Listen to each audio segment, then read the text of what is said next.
അസ്സലാമു അലൈക്കും വറഹ്മത്തുള്ളാഹി വബറകാതുഹു. വാങ്ങുന്ന കയ്യിനേക്കാൾ നല്ലത് കൊടുക്കുന്ന കയ്യാണ് എന്ന് നബിതങ്ങൾ പറഞ്ഞ ഒരു സമയമുണ്ട്. ആ സന്ദർഭത്തെക്കുറിച്ചാണ് ഇന്ന് നമുക്ക് പറയാനുള്ളത്. മഹാനായ ഇമാം ബുഖാരി റളിയല്ലാഹു അൻഹു 1472 ഹദീസ് നമ്പറായി ഉദ്ധരിക്കുന്നു. ഹക്കീം ഇബ്നു ഹിസാം റളിയല്ലാഹു അൻഹു പറയാണ്, സഅൽതു റസൂലല്ലാഹി സ്വല്ലല്ലാഹു അലൈഹി വസല്ലം, ഒരിക്കൽ ഞാൻ നബിതങ്ങളോട് ചോദിച്ചു, അത് നബിതങ്ങൾ എനിക്ക് നൽകി. സുമ്മ സഅൽതുഹു, പിന്നെയും നബിതങ്ങളോട് ഞാൻ ചോദിച്ചു, ഫഅഅതാനി, അപ്പോഴും നൽകി. സുമ്മ സഅൽതുഹു, പിന്നെയും മൂന്നാമതും ഞാൻ നബിതങ്ങളോട് ചോദിച്ചു, ഫഅഅതാനി, അപ്പോഴും നബിതങ്ങൾ എനിക്കത് നൽകി. സുമ്മ ഖാല, നൽകിയതിന് ശേഷം പിന്നെ നബിതങ്ങൾ ഉപദേശിച്ചു, യാ ഹക്കീം, ഹക്കീമേ, ഇന്ന ഹാദൽ മാല ഖദിറത്തുൻ ഹുൽവ, ഈ സ്വത്തുണ്ടല്ലോ, ഈ ദുനിയാവ്, ഇത് ഖദിറത്തുൻ ഹുൽവ, മധുരമുള്ള പച്ചപ്പാണ് ഈ സ്വത്ത്. ഫമൻ അഖദഹു ബിസഖാവത്തി നഫ്സിൻ, ആരെങ്കിലും ഈ സ്വത്ത് മനസ്സംതൃപ്തിയോടുകൂടെയാണ് ഒരാൾ സ്വീകരിക്കുന്നത് എങ്കിൽ ബൂരിക ലഹു ഫീഹി, അല്ലാഹു തആല അതിൽ ബറക്കത്ത് കൊടുക്കും.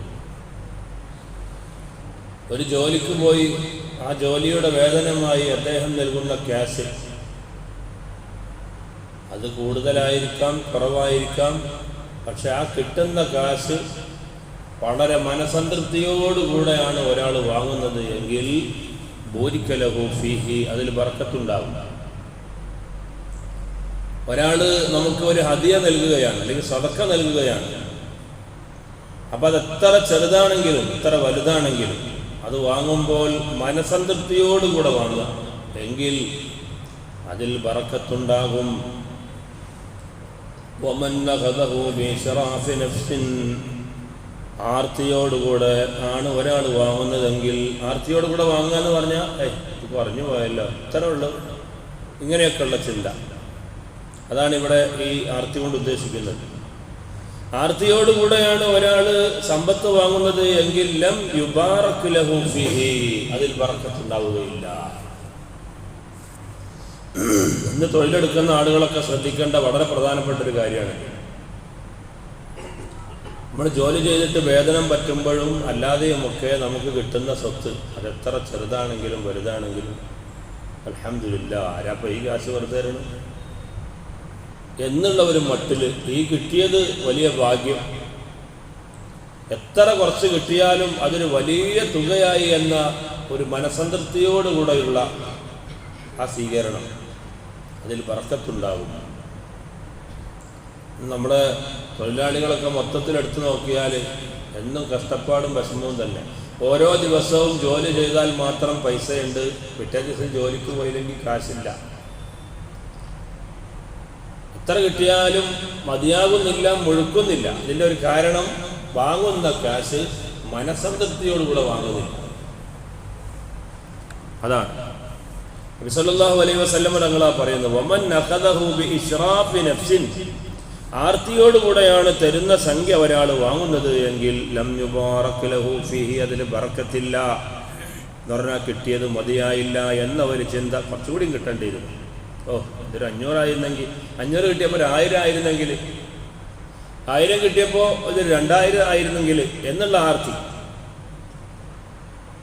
നബി സല്ലല്ലാഹു അലൈഹി വസല്ലം തങ്ങൾ പറയുന്നു, വക്കാന, അവന്റെ ഉപമ എങ്ങനെയാണെന്നറിയോ, വക്കാന കല്ലദീ യഅകുലു വലാ യസ്ബഉ, കിട്ടുന്ന സംഖ്യയിൽ സംതൃപ്തിയില്ലാതെ സ്വീകരിക്കുന്ന ആളുടെ ഉപമ, ഒരാൾ ഭക്ഷിക്കുന്നുണ്ട് പക്ഷേ അവന് വിശപ്പടങ്ങുന്നില്ല, വയറ് നിറയുന്നില്ല, അവനെ പോലെയാണ്.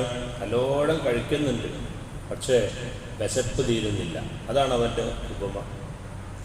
നബി സല്ലല്ലാഹു അലൈഹി വസല്ലം തങ്ങൾ ഉദാഹരണത്തിലൂടെ പറയാം, കിട്ടുന്ന സ്വത്ത് മനസ്സംതൃപ്തിയോടുകൂടെ സ്വീകരിക്കാത്ത ആളുടെ ഉപമ എത്ര തിന്നിട്ടും വയറ് നിറയാത്ത, വിശപ്പടങ്ങാത്ത ഒരു വ്യക്തിയെ പോലെയാണ്.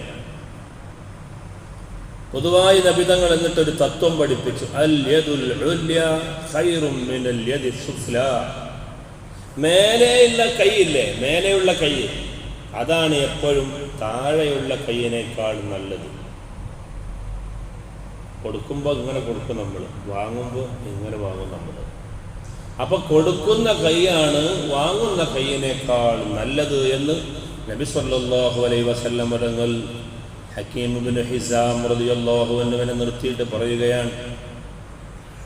കാല ഹക്കീമിന് ഇത്രയും ഉപദേശം കേട്ടപ്പോൾ ഹക്കീം റളിയല്ലാഹു അൻഹു പറയാണ്, ഫഖുൽതു യാ റസൂലല്ലാഹ്, അല്ലാഹുവിൻ്റെ ദൂതരേ, വല്ലദീ ബഅസക ബിൽ ഹഖ്, സത്യപ്രസ്ഥാനവുമായി അങ്ങയെ നിയോഗിച്ച നാഥനാണ് സത്യം, അല്ലാഹുവാണ് സത്യം. ലാ അർസഉ അഹദൻ ബഅദക ശൈആ, അങ്ങേക്കു ശേഷം, ഈ ഉണ്ടായ സംഭവത്തിന് ശേഷം പിന്നീട് ഞാൻ ഒരാളോടും ഒന്നും ചോദിച്ചിട്ടില്ല, കൊടുക്കുന്നതിൽ ഞാൻ കുറവ് വരുത്തിയിട്ടുമില്ല. ദുന്യാവ് വിട്ട് പിരിയുന്നത് വരെ ഒരാൾക്ക് കൊടുക്കുന്നതിൽ കുറവ് വരുത്തുകയോ അല്ലെങ്കിൽ മറ്റൊരാളോട് ഒരു കാര്യം ഞാൻ ചോദിക്കുകയോ ചെയ്തിട്ടില്ല.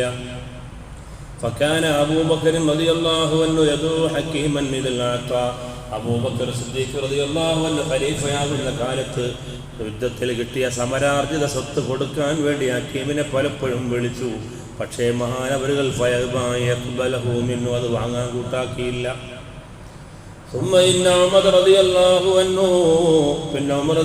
അൻഹുവിന്റെ ഭരണകാലം വന്നു. അപ്പോഴും ഹക്കീമിനെ വിളിച്ചു, ലിയഅ്തിയഹു, സമരാർജിത സ്വത്ത് കൊടുക്കാൻ വേണ്ടി. അപ്പോഴും ഉമർ റളിയല്ലാഹു അൻഹുവിൽ നിന്ന് സ്വീകരിക്കാൻ കൂട്ടാക്കിയില്ല. നബിതങ്ങൾ കൊടുത്ത ഉപദേശം ഉണ്ടല്ലോ, യാചിക്കരുത്, അന്യൊരാളോട് എന്തെങ്കിലും കിട്ടണം എന്നുള്ള ആ മനസ്ഥിതിയിൽ ജീവിക്കാൻ പാടില്ല എന്ന് പറയുന്ന ആ ഒരു ഉപദേശം മനസ്സിൽ, അത് ജീവിതത്തിൽ അങ്ങ് പകർത്തി. ഫഖാല ഉമറു, മഹാനായ ഹക്കീം ഇബ്നു ഹിസാമിന്റെ ഈ നിലപാട് കണ്ടപ്പോൾ ഉമർ റളിയല്ലാഹു അൻഹു ഒരിക്കൽ പ്രസ്താവിച്ചു, ഇന്നി ഉസ്തുക്കും യാ മഅശറൽ മുസ്ലിമീന അലാ ഹക്കീം, ഈ ഹക്കീമിനെ മുൻനിർത്തിയിട്ട് മുസ്ലിം സമൂഹമേ, ഞാൻ നിങ്ങൾക്ക് സാക്ഷി നിൽക്കുകയാണ്. അന്നീ ആരിദു അലൈഹി ഹഖഹു മിൻ ഹാദൽ ഫൈ, സ്വത്ത്, യുദ്ധത്തിൽ കിട്ടിയ സ്വത്ത് പലപ്പോഴും ഞാൻ ഈ ഹക്കീമിനെ വെച്ച് നീട്ടിയപ്പോ അൻ യഅഖുദഹു, അത് വാങ്ങാൻ കൂട്ടാക്കുന്നില്ല, വിസമ്മതിക്കുകയാണ് ചെയ്തത്. ഫലം യസ്റൽ ഹക്കീമുൻ അഹദൻ മിനൻ നാസി ബഅദ റസൂലില്ലാഹി സ്വല്ലല്ലാഹു അലൈഹി വസല്ലം ഹത്താ തുവഫിയ, റസൂലുള്ളാഹി തങ്ങളുടെ മുമ്പിൽ വെച്ച് ഒരു സംഭവം ഉണ്ടായപ്പോൾ യാചിക്കുന്നത് നല്ലതല്ലെന്ന് റസൂലുള്ളാഹി തങ്ങൾ പറഞ്ഞതിന് ശേഷം അവരുടെ വഫാത്ത് വരെ പിന്നെ ഒരാളോടും ഒന്നും ചോദിച്ചിട്ടില്ല, ഒന്നും കൈപ്പറ്റിയിട്ടില്ല. നബി സല്ലല്ലാഹു അലൈഹി വസല്ലം തങ്ങളുടെ ആ ഉപദേശം ജീവിതത്തിൽ അവസാനം വരെയും മഹാനായ ഹക്കീം ഇബ്നു ഹിസാം റളിയല്ലാഹു അൻഹു പുലർത്തിപ്പോന്നു. പലപ്പോഴും ഒന്നാം ഖലീഫയും രണ്ടാം ഖലീഫയും ഒക്കെ ഭരണം നടത്തുന്ന സമയത്ത് സമരാർജിത സ്വത്തിൽ നിന്ന് കൊടുത്ത സാഹചര്യങ്ങൾ ഉണ്ടായിട്ട് അള്ളാഹുവിൻ്റെ റസൂല് പറഞ്ഞല്ലോ, യാചിക്കരുത്, മറ്റൊരാളോട് ആവശ്യപ്പെടരുത്, എപ്പോഴും വാങ്ങുന്ന കൈയിനേക്കാൾ നല്ലത് കൊടുക്കുന്നതാണ് എന്ന ആ ഉപദേശം ജീവിതത്തിൽ നിഷ്ഠയോടെ പാലിച്ചു. മരണം വരെ പിന്നെ വേറെ ഒരാളോടും ഒന്നും വാങ്ങിയിട്ടില്ല. വളരെ വിഷമവും പ്രയാസവും ജീവിതത്തിലുണ്ട്. അന്നത്തെ കാലഘട്ടം അങ്ങനെയാണല്ലോ. അപ്പൊ ഇല്ലായ്മയും വല്ലായ്മയും ജനങ്ങളോടല്ല പറയേണ്ടത്, അള്ളാഹുവിനോട് പറയണം. ഇല്ലായ്മയും വല്ലായ്മയും അള്ളാഹുവിനോട് പറയണം. നമ്മളൊരാളോട് ഒരു കാര്യം ആവശ്യപ്പെടാൻ പോകുന്നതിന് മുമ്പ് റബ്ബാനെ നമ്മൾ ഏൽപ്പിക്കണം. റബ്ബേ, എങ്ങനെയൊക്കെ ഉദ്ദേശമുണ്ട്, എൻ്റെ മോളെ കല്യാണം കഴിക്കാൻ പോവാണ്, അതുകൊണ്ട് നിൻ്റെ സഹായം ഞാൻ പ്രതീക്ഷിക്കുന്നു. അള്ളാഹുവിനോട് ഹൈക്കോടതിയിൽ ഹർജി കൊടുത്തിട്ട് വേണം നമ്മൾ വിഷയത്തിന് ഒരുങ്ങാൻ. മഹാനായ യൂസുഫ് നബി അലൈഹി ഇസ്ലാമിനെ, അന്ന് നബിയായിട്ടില്ല, സുലൈഖ ബീവിയുമായിട്ടുള്ള ഒരു പുരാതിയെ തുടർന്ന് ജയിലിലടച്ചപ്പോൾ ആ ജയിൽവാസത്തിനിടയിൽ ഒരുപാട് അനുഭവങ്ങളുണ്ടായി. അല്ലാഹു തആല സ്വപ്ന വ്യാഖ്യാനം പഠിപ്പിച്ചു കൊടുത്ത ആളാണ് മഹാനായ യൂസുഫ് നബി അലൈഹി ഇസ്ലാം. സ്വപ്നങ്ങൾക്ക് ഒരുപാട് വ്യാഖ്യാനങ്ങളുണ്ട്. മുഅ്മിനായ ഒരു മനുഷ്യൻ കാണുന്ന സ്വപ്നം അത് വഹീൻ്റെ ഒരു അംശമാണെന്ന് അഷ്റഫുൽ ഖൽഖ് സയ്യിദുനാ മുഹമ്മദ് മുസ്തഫ സല്ലല്ലാഹു അലൈഹി വസല്ലം. ഒരു മനുഷ്യന് വരാൻ പോകുന്ന ചില വിപത്തുകളൊക്കെ സ്വപ്നത്തിലൂടെ അല്ലാഹു തആല കാണിച്ചു കൊടുക്കും. അല്ലെങ്കിൽ കാണിക്കുന്ന ആ സ്വപ്നത്തിൻ്റെ വ്യാഖ്യാനങ്ങളിൽ അതെല്ലാം ഉണ്ട്. പക്ഷെ ആ സ്വപ്നം എന്താണെന്ന് മനസ്സിലാക്കാനും അത് വ്യാഖ്യാനിക്കാനും കഴിവുള്ള ആളുകൾ ഇന്നില്ലാതെയായിപ്പോയി. സ്വപ്ന വ്യാഖ്യാനം എന്ന് പറയുന്നത് ഒരു വലിയ ഫന്നാണ്. പഴയ കാലത്തൊക്കെ പള്ളി ദർസുകളിൽ സ്വപ്ന വ്യാഖ്യാനം കിതാബ് ഓതി പഠിപ്പിക്കുമായിരുന്നു. ഒരു വലിയ ഒരു വിശാലമായ ഒരു ഫന്നാണ്. ഒരാൾ സ്വപ്നം കാണുമ്പോൾ സുബൈക്ക് മുമ്പായാൽ, അത് ശേഷമായാൽ, ശുദ്ധിയോട് കൂടെയായാൽ, അല്ലാതെയായാൽ എന്ന് പറഞ്ഞിട്ട് അതിന് ഒരുപാട് വ്യാഖ്യാനങ്ങളുണ്ട്. ഓരോ നിമിത്തങ്ങളും സാഹചര്യങ്ങളും ഒക്കെ വിലയിരുത്തിയിട്ട് വേണം സ്വപ്നത്തിൻ്റെ വ്യാഖ്യാനം പറയാൻ. അത് പറ്റാവുന്ന ആളുകൾ ഇന്നില്ല. അത് പറഞ്ഞുകൊണ്ടുവരുന്നത് ഈ വിശാലമായ ഈ ഫന്ന് കീഴടക്കിയ പ്രവാചകനായിരുന്നു മഹാനായ യൂസുഫ് നബി അലൈഹിസ്സലാം. മഹാനവറുകൾ ജയിലിൽ കഴിയുന്ന സമയത്ത് രണ്ടാളുകൾ സ്വപ്നം കണ്ട ഒരു സംഭവം ഖുർആൻ പറയുന്നുണ്ട്. അങ്ങനെ അതിൻ്റെ വ്യാഖ്യാനമൊക്കെ പറഞ്ഞു കൊടുത്തു. ഒരാൾ കണ്ട സ്വപ്നത്തിൻ്റെ വ്യാഖ്യാനം എന്തായിരുന്നു? രാജാവിന് മുന്തിരിച്ചാറ് ഒഴിച്ചു കൊടുക്കുന്നതായിരുന്നു സ്വപ്നം കണ്ടത്. അപ്പം മഹാനവറുകൾ പറഞ്ഞു, നീ ഏറെ വൈകാതെ ഈ ജയിലിൽ നിന്ന് ഇറങ്ങും, ഈ രാജാവിനെ നീ ഖിദ്മത്ത് ചെയ്യും എന്നാണ് അതിൻ്റെ വ്യാഖ്യാനം. വേറൊരാൾ പറഞ്ഞു, ഞാനിങ്ങനെ കൊട്ടയിൽ പത്തിരി കൊണ്ടുപോകുമ്പോൾ കഴുകന്മാർ വന്നിട്ട് അതിൽ നിന്ന് കൊത്തിക്കൊണ്ടുപോകുന്നത് സ്വപ്നം കണ്ടു. അപ്പം മഹാനവറുകൾ പറഞ്ഞു, ഓ, ആ സ്വപ്നത്തിൻ്റെ വ്യാഖ്യാനം വല്ലാത്ത വ്യാഖ്യാനമായിപ്പോയി. അതെന്താ? നിങ്ങളെ കുരിശിൽ ഏറ്റും, നിങ്ങൾ കൊല ചെയ്യപ്പെടും. കുരിശിന് മുകളിൽ നിൽക്കുന്ന നിങ്ങളുടെ ശരീരത്തിൽ നിന്ന് കഴുകന്മാർ വന്ന് മാംസളമായ ഭാഗങ്ങളൊക്കെ കൊത്തിക്കൊണ്ടുപോയി അവസാനം ഒരു എല്ലും കൂടായി മാറും. ഇതാണ് അതിൻ്റെ വ്യാഖ്യാനം. അപ്പോൾ അദ്ദേഹം പറഞ്ഞു, അയാൾ സ്വപ്നം കണ്ടു എന്ന് പറഞ്ഞപ്പോൾ ഞാനും കണ്ടു എന്ന് പറഞ്ഞാൽ, അല്ല, ഞാൻ സ്വപ്നമൊന്നും കണ്ടില്ല. ആ ശരി, നിങ്ങൾ കണ്ടാലും കണ്ടില്ലെങ്കിലും ശരി, ഞാൻ പറഞ്ഞു പോയില്ല വ്യാഖ്യാനം. സംഭവിക്കാൻ പോണത് അതാണ് കേട്ടോ. ഏതായാലും അങ്ങനെ തന്നെ സംഭവിച്ചു. ഖുദിയൽ അംറുല്ലദീ ഫീഹി തസ്തഫ്തിയാൻ ഖുർആൻ പറയുന്നുണ്ട്. അപ്പോൾ ഈ ഒന്നാമത് സ്വപ്നം കണ്ട ആളില്ലേ, അയാൾ ജയിലിൽ നിന്ന് മോചിതനാവുകയാണ് 3-ാമത്തെ ദിവസം. അപ്പോൾ യൂസുഫ് അന്ന് പ്രവാചകനല്ല, അദ്ദേഹത്തോട് പറയണം, ഉദ്കുർനി ഇൻദ റബ്ബിക്, എൻ്റെ കാര്യം രാജാവിനോടൊന്ന് പ്രത്യേകം പറയണേ. ഉദ്കുർനി ഇൻദ റബ്ബിക്. യഥാർത്ഥത്തിൽ അള്ളാഹുവിനോടാണ് ആവലാതി പറയേണ്ടത്. പ്രത്യേകിച്ച് യൂസുഫ് നബി അലൈഹി ഇസ്ലാമിനെ പോലെയുള്ള ഒരാൾ അടിമയോടാണ് ഇവിടെ പരാതി പറഞ്ഞത്. അപ്പോൾ അതിൻ്റെ പണിഷ്മെൻ്റായിട്ട് അള്ളാഹു തആല ആ ഒരു കാര്യത്തെ അങ്ങ് മറപ്പിച്ചു കളഞ്ഞു. ഉദ്കുർനി ഇൻദ റബ്ബിക എന്ന് പറയുന്ന വാക്കിൽ 12 അക്ഷരങ്ങളുണ്ട്. അള്ളാഹു തആല യൂസുഫ് നബി അലൈഹി സ്വലാം പറഞ്ഞ വാക്ക് ഹിബ്രു ഭാഷയിലായിരുന്നു. അതിനെ ഖുർആനിലേക്ക് എടുത്ത് ഉദ്ധരിച്ചപ്പോൾ അത് 12 അക്ഷരമുണ്ട്.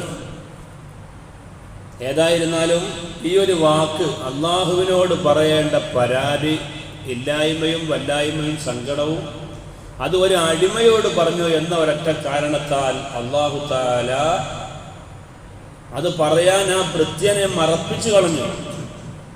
12 കൊല്ലം കഴിഞ്ഞിട്ട് രാജാവ് ഒരു സ്വപ്നം കണ്ടു, ആ നാട് ഭരിക്കുന്ന രാജാവ്.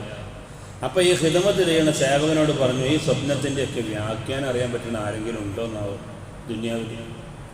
അപ്പോഴാണ് ഈ അടിമ പറഞ്ഞു, ഓ രാജാവ്, ഞാൻ പറ്റ മറന്നുപോയി. എൻ്റെ കൂടെ യൂസുഫ് എന്ന് പറയുന്ന ഒരാൾ ജയിലിലുണ്ടായിരുന്നു, ഒരു പയ്യൻ, സുമുഖനായ സുന്ദരനായ ഒരു പയ്യൻ. ഏത് സ്വപ്നം കണ്ടാലും വ്യാഖ്യാനിക്കും, ആ വ്യാഖ്യാനം കൃത്യമായി പുലരും. അതിൻ്റെ ഉദാഹരണമാണ് ഞാനൊരു സ്വപ്നം കണ്ടപ്പോൾ ഞാൻ അദ്ദേഹത്തോട് പറഞ്ഞു, അദ്ദേഹം പറഞ്ഞു, 3-ാം ദിവസം മോചിതനാവും, രാജാവിനെ ഖിദ്മത്ത് ചെയ്യുന്നതാണ് സ്വപ്നം. അതുപോലെ തന്നെ ഫലിച്ചു. പക്ഷെ അയാൾ എന്നോട് പറഞ്ഞൊരു കാര്യം ഉണ്ടായിരുന്നു, എൻ്റെ കാര്യം പ്രത്യേകം രാജാവിനോട് പറയണമെന്ന്. പക്ഷെ ഞാനത് മറന്നുപോയി, 12 കൊല്ലമായി. ഈ ആയത്ത് വിശദീകരിച്ചുകൊണ്ട് മഹാന്മാരായ മുഫസ്സിറുകൾ പറയണം, അള്ളാഹുവിനോട് യൂസുഫ് നബി അലൈഹി ഇസ്ലാമിനെ പോലെയുള്ള പ്രമുഖനായ ഒരു വ്യക്തി അയാളെക്കാൾ താഴെയുള്ളവരോട് യാചിക്കാൻ പറ്റുമോ? പിന്നെ പറയാനുള്ളത് ആരോടാണ്? സൃഷ്ടാവായ അള്ളാഹുവിനോടാണ്. ആ അള്ളാഹുവിനോട് പറയേണ്ടതിന് പകരം ഇല്ലായ്മയും വല്ലായ്മയും സൃഷ്ടിയോട് പറയാൻ പോയപ്പോൾ അള്ളാഹു തആല പരീക്ഷിച്ചു. 12 കൊല്ലം പരീക്ഷിച്ചു. ഏതായാലും രാജാവിൻ്റെ ആ സ്വപ്ന വ്യാഖ്യാനം കൃത്യമായി അങ്ങ് വിവരിച്ചു കൊടുത്തപ്പോൾ രാജാവിന് വളരെ ഇഷ്ടമായി. ഇനി വരാൻ പോകുന്ന കുറച്ച് കൊല്ലങ്ങൾ വളരെ സങ്കടകരവും ദുഃഖകരവും വിഷമവും പിടിച്ച കാലഘട്ടമാണ്. അതിനു വേണ്ട മുതലുകളൊക്കെ ഇപ്പം തന്നെ സേവ് ചെയ്ത് മുന്നോട്ട് പോകണം, കരുതലോടെ നീങ്ങണം എന്ന് പറഞ്ഞിട്ട് കൃത്യമായ വിശദീകരണം ആ യൂസുഫ് നബി അലൈഹി സ്വലാം നൽകി. അന്ന് കേവലം ഒരു യുവാവായിരുന്നു, പ്രവാചകനായി നിയോഗിക്കപ്പെട്ടിട്ടില്ല. അതുപോലെ തന്നെ പിന്നീട് പുലരുകയും ചെയ്തു.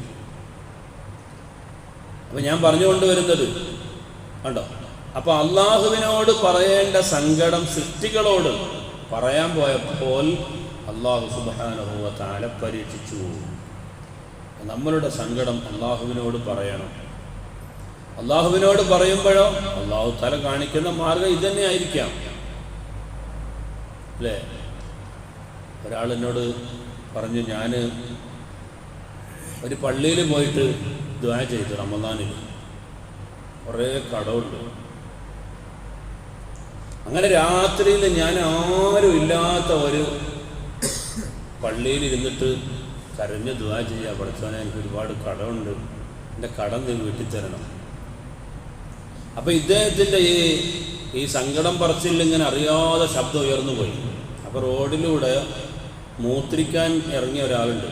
അദ്ദേഹം ആരാ അപ്പം പള്ളിയിൽ നേരത്ത് ഇത്ര ഭക്തിയോടുകൂടെ ആരാധിക്കണമെന്ന് വിചാരിച്ച് വെറുതെ ജസ്റ്റ് പോയി നോക്കിയാൽ, കാരണം വന്ന ആൾക്കാർ ഇച്ചിരി ആത്മീയതയുണ്ട്. അപ്പോൾ ഇദ്ദേഹം ഈ കടം വീട്ടുന്ന കാര്യം പറഞ്ഞ് ഇങ്ങനെ തേങ്ങി കരയാണ്. അപ്പോൾ അയാൾക്ക് ഭയങ്കര സങ്കടമായി. അപ്പോൾ അയാൾ ചോദിച്ചു, എത്ര കടമുണ്ട് നിങ്ങൾക്ക്? എനിക്കിങ്ങനെ 12 ലക്ഷം രൂപ ബാങ്കിൽ കടമുണ്ട്. അത് കുഴപ്പമില്ല, നമുക്ക് കൈകാര്യം ചെയ്യാം എന്ന് പറഞ്ഞിട്ട് അയാൾ ആ ബാങ്കിൻ്റെ അഡ്രസ്സും ഇയാളെ നമ്പറും ഒക്കെ വാങ്ങി പിറ്റേ ദിവസം അത് ബാങ്കിന് അയച്ചു കൊടുത്തു. അയാളുടെ പ്രമാണം മകളെ കെട്ടിക്കാൻ വേണ്ടി കൊടുത്തതായിരുന്നു. അത് വാങ്ങിച്ചുകൊണ്ട് വന്നു. കണ്ടോ? അപ്പോൾ ഈ മനുഷ്യനെ അല്ലാഹു തആല ആ പ്രാർത്ഥനയുടെ ഉത്തരമായിട്ട് അയച്ച വ്യക്തിയാണ്. സോൻ എൻ്റെ കടം വീട്ടിത്തരണേ എന്ന് പറഞ്ഞപ്പോൾ ഒരാളുടെ മനസ്സിലത് തോന്നിപ്പിച്ചു. അയാൾ ആ പള്ളിയിൽ വന്നു, മൂത്രമൊഴിച്ചു, അയാളുടെ സങ്കടം കേട്ടു. പിറ്റേ ദിവസം അതിന് പരിഹാരമായി. നേരെ ഇദ്ദേഹത്തിൻ്റെ അടുത്ത് പോയാൽ പരിഹാരമാകുമോ? ഇല്ല. പക്ഷെ അല്ലാഹു തആല തോന്നിപ്പിച്ചു കൊടുക്കണം. അപ്പം നമ്മൾ സങ്കടം പറയേണ്ടത് എപ്പോഴും പടച്ചവനോടാണ്. അപ്പോൾ അല്ലാഹു അതിനുള്ള പരിഹാരം ഉണ്ടാക്കുന്നത്. ഇതാണ് ഹക്കീം ഇബ്നു ഹിസാം നബിതങ്ങളോട് വീണ്ടും വീണ്ടും ആവർത്തിച്ച് ചോദിച്ചപ്പോൾ നബി സല്ലല്ലാഹു അലൈഹി വസല്ലം തങ്ങൾ പറഞ്ഞു, യാചന അത് നല്ലതല്ല. എപ്പോഴും അൽ യദുൽ ഉല്യാ ഖൈറും മിനൽ യദി സുഫ്ലാ, വാങ്ങുന്ന കയ്യിനേക്കാൾ നല്ലത് കൊടുക്കുന്ന കൈയാണെന്ന് അഷ്റഫുൽ ഖൽഖ് സയ്യിദുനാ മുഹമ്മദ് മുസ്തഫ സല്ലല്ലാഹു അലൈഹി വസല്ലം. അല്ലാഹു തആല അവൻ്റെ വിധിവിലക്കുകൾ പൂർണ്ണമായും ജീവിതത്തിൽ പകർത്തി ജീവിക്കാൻ അല്ലാഹു നമുക്ക് തൗഫീഖ് നൽകുമാറാവട്ടെ. നമ്മുടെ ഈമാനും തഖ്വയും അല്ലാഹു വർദ്ധിപ്പിച്ചു തരുമാറാവട്ടെ. അർഹമുർ റഹീമായ റബ്ബേ, മഹത്തായ ഈ മജ്ലിസിൻ്റെ ബർക്കത്ത് കൊണ്ട് ഞങ്ങൾക്ക് നാഫിയായ ഉലൂമുകൾ വർദ്ധിപ്പിച്ചു തരണേ റഹ്മാൻ. അല്ലാഹുവേ, ഞങ്ങളുടെ അമലുകളെല്ലാം നീ സ്വീകരിക്കണേ റഹ്മാൻ. ഞങ്ങളുടെ ഈമാൻ സലാമത്താക്കണേ റഹ്മാൻ. ഞങ്ങളുടെ ദുനിയാവും ആഖിറവും നീ രക്ഷപ്പെടുത്തി തരണേ റഹ്മാൻ. ഞങ്ങൾക്ക് നീ ഇസ്സത്ത് നൽകണേ റഹ്മാൻ. നൽകിയ സമ്പത്തിൽ നിന്ന് കൊടുക്കാനുള്ള മനസ്സ് ഞങ്ങൾക്ക് നീ നൽകണേ റഹ്മാൻ. ദീനിനു വേണ്ടി ചെലവഴിക്കാൻ പര്യാപ്തമായ ഒരുപാട് ഹലാലായ വരുമാനങ്ങൾ ഞങ്ങൾക്ക് നീ വർദ്ധിപ്പിച്ചു തരണേ അല്ലാഹ്.